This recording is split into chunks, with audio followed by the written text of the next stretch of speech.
Bom, vou explicar em vários tópicos o porquê que a maioria dos corretores de imóveis me dão raiva. Mas primeiro eu vou deixar vocês com o gancho deste vídeo aí. Cliente vendedor, tudo bem? Pega a minha dica.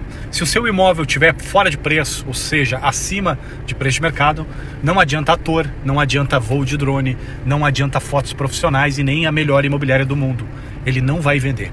É praticamente impossível, certo? Sabe por quê? Porque o cliente comprador, hoje em dia, possui o celular e a informação na palma da mão. Ele consegue avaliar todos os imóveis a partir do preço e qualidade. A avaliação do mercado imobiliário feito pelo corretor, que é muito profissional, é a partir da localização, das características e do padrão de construção. Bem, o que vocês puderam comprovar? As pessoas, em sua maioria, elas tentam diminuir o valor do imóvel na hora da compra, o valor que, na verdade, o imóvel que elas pretendem comprar, ok? E o seu elas tentam enaltecer, colocando o valor sentimental. Ou, agora vem o calcanhar de Aquiles desse papo, que é uma coisa que me intriga muito. Que isso acontece nesse ramo e também acontece no meu, que é o que mede os terrenos. Mas é que a gente não faz só isso, mas eu vou detalhar mais a parte dos corretores. Vamos lá. Corretores de imóveis, eles têm um curso aqui, na minha região, deve ser aproximadamente uns 40 km de distância. Esse curso ele é de aproximadamente 45, 50 horas. É um curso de técnico em transações imobiliárias. É o TTI. Porém, vocês acham mesmo que em 40, 50 horas de aula a gente consegue pegar um embasamento suficiente para avaliação imobiliária, para entender as burocracias quanto à matrícula e para, enfim, dirimir as pessoas na parte judicial ou na parte do direito imobiliário? Claro que não. Então, a maioria dos corretores vai lá, faz esse curso. Tem uma empresa aqui que literalmente vende o canudo, tá? Então, tu vai lá para uma cidade específica que eu não vou falar, então todo mundo aqui, 99% do pessoal faz o curso lá, nessa entidade. 1% faz o curso para valer, aquele que é de 1.000 e poucas horas, 2.000. Só que esses caras que fazem o curso longo, eles quase não têm espaço no mercado. E se eles tentam praticar o que realmente eles aprenderam na cartilha, vocês acham que eles conseguem vender? Já em compensação, a maioria dos corretores de imóveis que fazem esse curso banal, bobo, ruim, para não falar outra coisa, e que prejudica muito o mercado, esses caras saem por aí vendendo casa que pega fogo. No sentido literal e no sentido de um bode que vem amarrado numa matrícula ruim. Então agora, para variar, esses caras eles fazem avaliação de imóvel e aí eles não têm a menor condição de dar uma avaliação com um laudo específico e de conseguir trazer algo substancial para que realmente eles consigam dar o valor ao imóvel do jeito correto. Então, moral da história, existe uma precarização nos serviços da corretagem no Brasil por conta de qualquer tiguera, para não falar outra coisa, quando tá perdido na vida, o que eu vou fazer, cara? A minha carreira lá como vendedor de não sei o que não deu certo. A minha carreira como um cara que trabalhava dentro de uma fábrica não deu certo. Então afunilando e acabando os empregos agora por causa da inteligência artificial. Cara, com essa fumada, eu vou virar corretor que eu vou ganhar muito dinheiro. É fácil vender. Primeiro, não é tão fácil assim, porque, por exemplo, na minha cidade natal, é per capita o lugar que mais se compra e vende imóvel do país. Claro, nunca vamos comparar com São Paulo capital. Mercados completamente diferentes, né? Só que per capita é o maior número de compra e venda. Óbvio que comparando com outros lugares a gente perde feio no número, mas no contingente comparado a pessoas, é absurdo o que se compra e vende aqui. Tanto que devem ter umas 300 imobiliárias, eu acho que só 80 devem estar regularizadas. O resto é tudo, assim, de maneira clandestina a venda. Aí os caras têm lá uma cartilha onde eles não deveriam baixar o valor da comissão, mas eles baixam. Então eles fazem tudo que a cartilha, que as regras impõem para que não façam. Que é 6% em cima do valor do imóvel, acho que é 10% na praia, uma coisa assim, tá? Eu sei que de cada lugar também tem o seu regimento, então não é uma coisa que é universal para o país. É algo que pontualmente tem as suas diferenças, né? Mas o pessoal não respeita a cartilha. A maioria dos corretores não sabe nem a diferença entre matrícula e escritura. Muita gente no mundo, na verdade, aqui no Brasil me falando, né? Eu falo mundo, mas eu me refiro aqui. Não entende a diferença entre matrícula e escritura. E aí eu tenho até curso meu, na minha área, no meu ramo, explicando a diferença entre uma coisa e outra. Um é o documento que te dá o direito à propriedade, ou seja, ele é o que passa a te enquadrar como titular, o dono da área, matrícula. O outro documento, ele oficializa que tu comprou a área, ou seja, um trata-se do fator financeiro, do passar o dinheiro ou se comprometer a um financiamento. Então é o documento que te habilita a comprar, porém só após a quitação de fato tu é o dono. Então tem isso. Um é o documento prometendo que vai comprar. O outro documento é o que oficializa que tu é o dono, que tu é o titular. E quando eu peço, às vezes, matrícula para os meus clientes, o pessoal manda a escritura. Eu olho, cara, não, isso aqui só quis dizer que tu quis comprar. E tem o contrato de promessa de compra e venda, que para variar o pessoal confunde e acha que aquilo é a matrícula. Não, cara, aquilo é um contrato. E se as partes não cumprirem com cada um o seu tratado ali, aquilo ali pode ser cancelado a qualquer momento. Basta não assinar e não dar o sinal lá financeiro. Se essas duas coisas não ocorrerem, tu não é dono de nada. Tu só tem um papel bonito ali, com talvez a assinatura reconhecida. Então assim, e tem corretor que não sabe explicar isso. E por exemplo, agora, dias atrás, um me contratou para medir o seu terreno, não só medir os limites físicos, mas também as diferenças de nível, aí entreguei para ele. Absurdamente, esse cara, ele atende pessoas na minha cidade natal, e ele tá assim, na real tá, eu não acredito muito que esse cara realmente esteja rico. Mas ele tem uma pompa assim que eu vou te contar, né? E o pessoal compra aquilo ali dele. Porque, querendo ou não, o brasileiro médio, ele tem ainda uma bobagem na cabeça dele.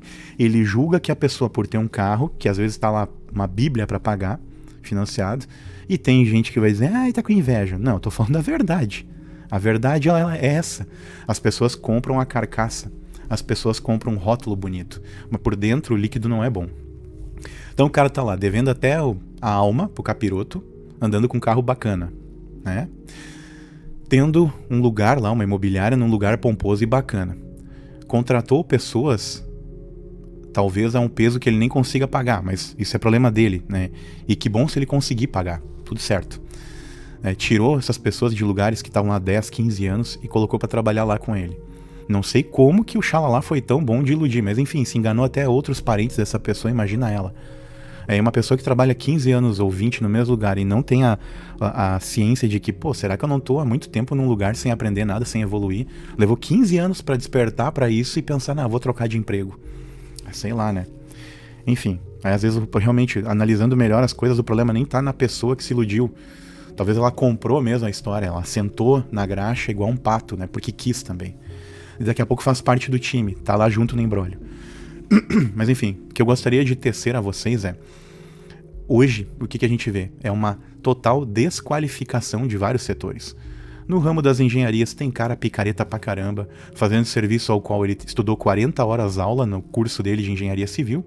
Não são todos, eu tenho que reforçar, tem cara muito bom, mas tem cara também muito corajoso, muito peitudo, e fazendo coisas que não deveriam. Assinando coisas as quais eles não têm conhecimento. E na parte da corretagem, então, isso ficou pior ainda, a Sodoma e Gomorra. Porque assim, se tu tem a tal do CREA, aliás, o Cresci, não é CREA, se tu tem o tal do Cresci, que te habilita a vender, te dá permissão, logicamente tu pode vender, né? Ok, mas e cadê a competência do cara para não enfiar o cliente no abacaxi? E outra, às vezes os clientes, mais imbecis ainda, compram aquela ilusão que o corretor está passando, e mesmo vendo que compraram abacaxi, eu tenho um vídeo num outro canal meu onde eu menciono, um canal de topografia. Lá eu menciono a respeito, até vou deixar ele num card por aí em algum momento. Não sei se vai estar cravado com a minutagem aqui, mas procurem. Vai estar ou na descrição ou nos cards aí para que vocês encontrem. E lá eu comento de um imóvel, um terreno, na verdade, que um casal comprou, e a imobiliária, obviamente, tá? Não posso colocar a culpa na imobiliária numa totalidade, porque assim, o dono com certeza quando pegou a matrícula sabia, mas eu pergunto, será que o corretor ou corretora que atendeu o casal leu a matrícula e sabia apontar que a área era triangular? E que daí eles achavam que era uma área retangular, que dava para eles fazerem uma casa na frente e um quiosque aos fundos, e a área era assim, retangular, aliás, triangular, né? Só que um bico bem pequeno aqui, na parte sul. Aliás, não sei se era sul, não me lembro agora como é que tava a rotação ali. Mas nesse vídeo eu explico lá detalhadamente sobre isso. E aí o mais incrível de tudo, né? A mulher, né, do casal que me chamou para fazer o serviço, eu que fui lá e identifiquei. Eu que não sou técnico em transações imobiliárias. Primeira coisa, me passa a matrícula da tua área. Aí eu tinha já feito uma visita, vi que estava pura vegetação a área, por isso que ali eu determinei que eu não iria mais até a área fisicamente. Eu passaria a olhar a matrícula, dar um orçamento e só ir na área realmente no momento de fazer o levantamento e ia começar a analisar elas pelo Google, porque é descabido tu ter um deslocamento e chegar lá puro mato a área, né? A vegetação mais alta que a de uma floresta antiga. Aí eu olhei, bom, primeiro, o local não oferece as condições para eu fazer o levantamento, não teria como eu bater uma estaca lá para demarcar a área do jeito que estava, né? Com a vegetação capim era da minha altura, E fora as árvores lá de 15 metros de altura ou mais. Bom, beleza, primeiro ponto. Segundo, ninguém se ateve de olhar a matrícula e ver que num pedaço da área estava lá descrito que era 3 metros ou 4. E que na frente tinha 12 ou 15. Ou seja, uma área triangular, trapezoidal, como eu falei. Então, eles que queriam ter uma casa e um quiosque ao fundo não conseguiriam nem só colocar o quiosque, praticamente. Ou seja, compraram um terreno barato, não desconfiaram do valor, caíram no conto do vigário do corretor ou corretora, que provavelmente nem sabia o que estava vendendo, e simplesmente na empolgação, no ímpeto, todo mundo assinou. A pessoa que vendeu ganhou, a imobiliária ganhou, e aí depois ela fechou e não se comprometeu com aquilo, até porque realmente não é culpa, tá? A pessoa também ela pode, antes de assinar um contrato, ler a descrição e tentar interpretar, né? Não é tão difícil assim. Não é uma coisa abissal. O problema é, corretor talvez nem viu, ou viu e se fez de louco, corretor e corretora, caso seja um ou outro. Os clientes, bobos, e caem na ilusão de não pesquisar direito, caem no conto de ouvir um corretor ou corretora e não tentar averiguar as informações, e aí o técnico em topografia é o último a ser consultado, o que na verdade deveria ser a primeira pessoa.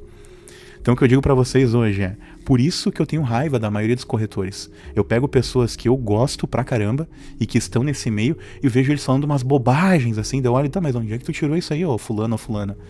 Ah, mas todo mundo faz assim. Não é porque todo mundo faz assim que isso é o correto.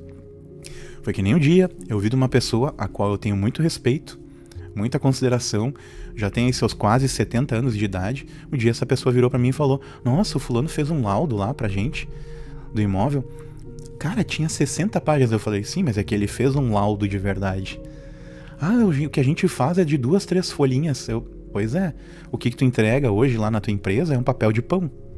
A avaliação imobiliária não é com uma ou duas ou três folhas, tá? É que nem tu entregar um TCC. Te forma hoje e tenta entregar um TCC de 2, 3 páginas. Mesmo que tu até tenha boas conclusões, que tu realmente tenha feito um trabalho analítico profundo, mas que o teu texto é curto, ele é sucinto, ele é breve.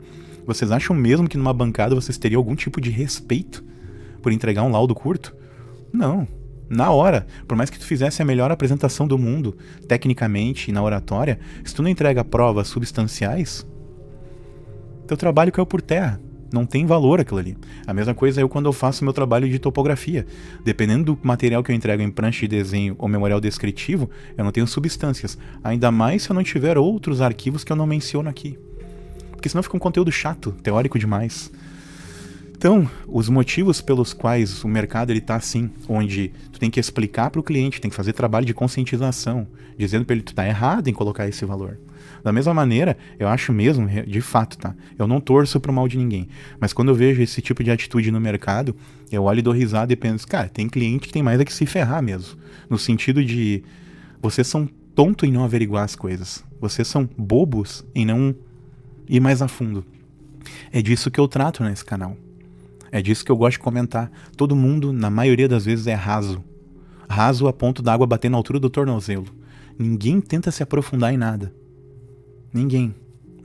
E aí o negócio é criticar quem tá fazendo bom trabalho. E da mesma maneira, esse cara para quem eu ia fazer o trabalho, aliás, fiz o trabalho na área, esse é um desses picões aí que eu falo. É um desses caras que vende a ilusão, pega terreno do jeito mais absurdo, irregular, ou faltando informações, o negócio é vender. O negócio é vender e botar dinheiro no bolso. Na verdade, nós temos uma sociedade completamente corrompida por uma coisa chamada dinheiro. Ninguém mais se importa com a coisa do... Será que eu não tô errando? Ou será que eu não vou transferir para a pessoa um problema? Ninguém tem essa consciência, ninguém pensa nisso.